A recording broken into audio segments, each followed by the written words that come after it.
एक और विषय जो काफी संवेदनशील है मगर उस पर बहुत चर्चा नहीं होती है, वह है अनौपचारिक रिश्ते जो इस सुंदर उम्र में होते हैं, जिसमें हम हैं। अपने बारे में थोड़ी अच्छी बातें कहनी थी। आजकल लोग शारीरिक संबंध बनाते हैं, लेकिन इन रिश्तों में ज्यादा भावनाएं नहीं होती। हम इस विषय पर आपकी आपकी राय जानना चाहते हैं। अगर लोग अपनी मर्जी से ऐसे रिश्ते बनाते हैं तो क्या ये सही है या ये क्या है? क्या मैं एक चुटकुला सुना सकता हूँ? बिल्कुल, मुझे चुटकुले पसंद हैं। एक मिसेस भाटिया थी। कोई भाटिया तो नहीं है? मैं नाम बदल सकता हूँ। एक मिसेस भाटिया थी जिनकी शादी की 50वीं वर्षगांठ थी। वर्षगांठ मनाने के बाद अगले दिन उन्होंने तलाक की अर्जी दे दी। जज ने तलाक की अर्जी देखी। वो एक अच्छी पारिवारिक मित्र भी थी, तो उसने उन्हें बुलाकर पूछा, आप अपने पति को तलाक क्यों देना चाहती हैं? वो इतना प्यारा आदमी है। आप उसे तलाक क्यों देना चाहती हैं? आप किस आधार पर उसे तलाक दे रही हैं? वो बोली, वो मेरे साथ वफादार नहीं रहे, वो मुझे धोखा देते रहे हैं।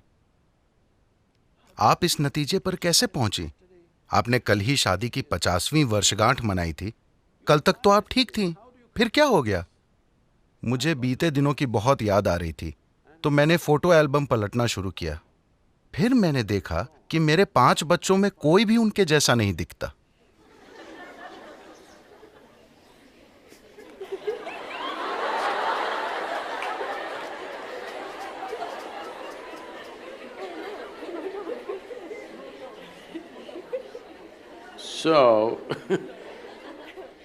देखिए, अभी क्या आपको याद है कि 10 पीढ़ी पहले आपकी दादी की दादी की दादी कैसी दिखती थी? नहीं, मगर उनकी नाक अभी आपके चेहरे पर मौजूद है। आपके शरीर को याद है, हाँ या ना? आपके शरीर को लाखों साल पहले आपके पूर्वजों की त्वचा का रंग भी याद है, अभी तक वो भूला नहीं है। तो जिसे आप मेरा शरीर कह रहे हैं, वो यादों का एक बहुत बड़ा संग्रह है ना? आपके दिमाग में मौजूद यादाश्त बहुत कम है। आपके शरीर में मौजूद यादाश्त, उसमें क्रमिक विकास की यादें हैं, जेनेटिक यादें हैं, कर्म की यादें हैं, व्यक्त और अव्यक्त स्तर की यादें हैं, ढेर सारी यादें हैं। आपको लगता है कि अभी आपको चलना आता है, लेकिन ऐसा सिर्फ इसलिए है क्योंकि आपके शरीर ने वो यादाश्त बनाई है। अगर आपका शरीर उसे भूल जाए तो आप चल नहीं पाएंगे।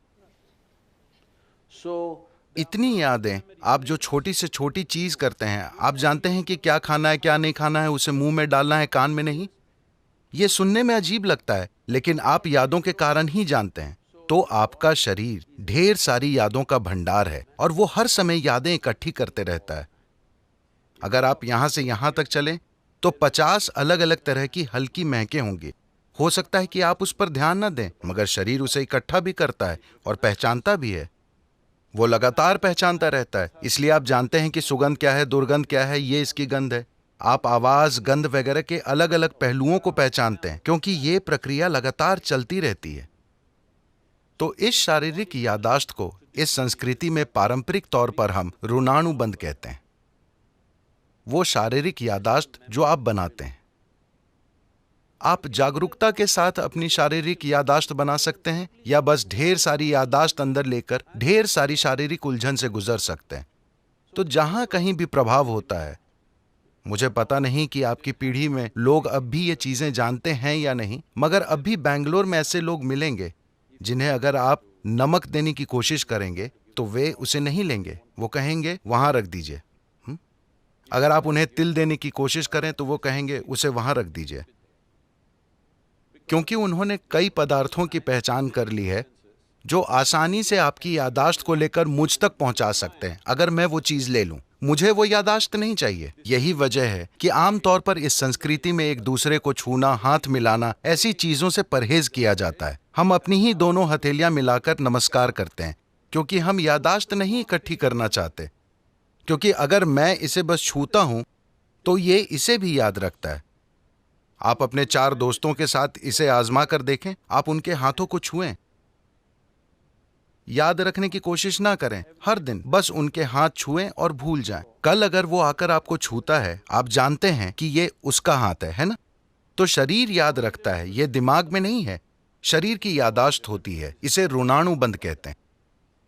जब यौन संबंध बनते हैं या ऐसी कोई अंतरंगता होती है जिसमें विचार, भावनाएं और शरीर शामिल हों, तो आपके शरीर में जो यादाश्त रह जाती है वो बहुत बड़ी मात्रा में होती है।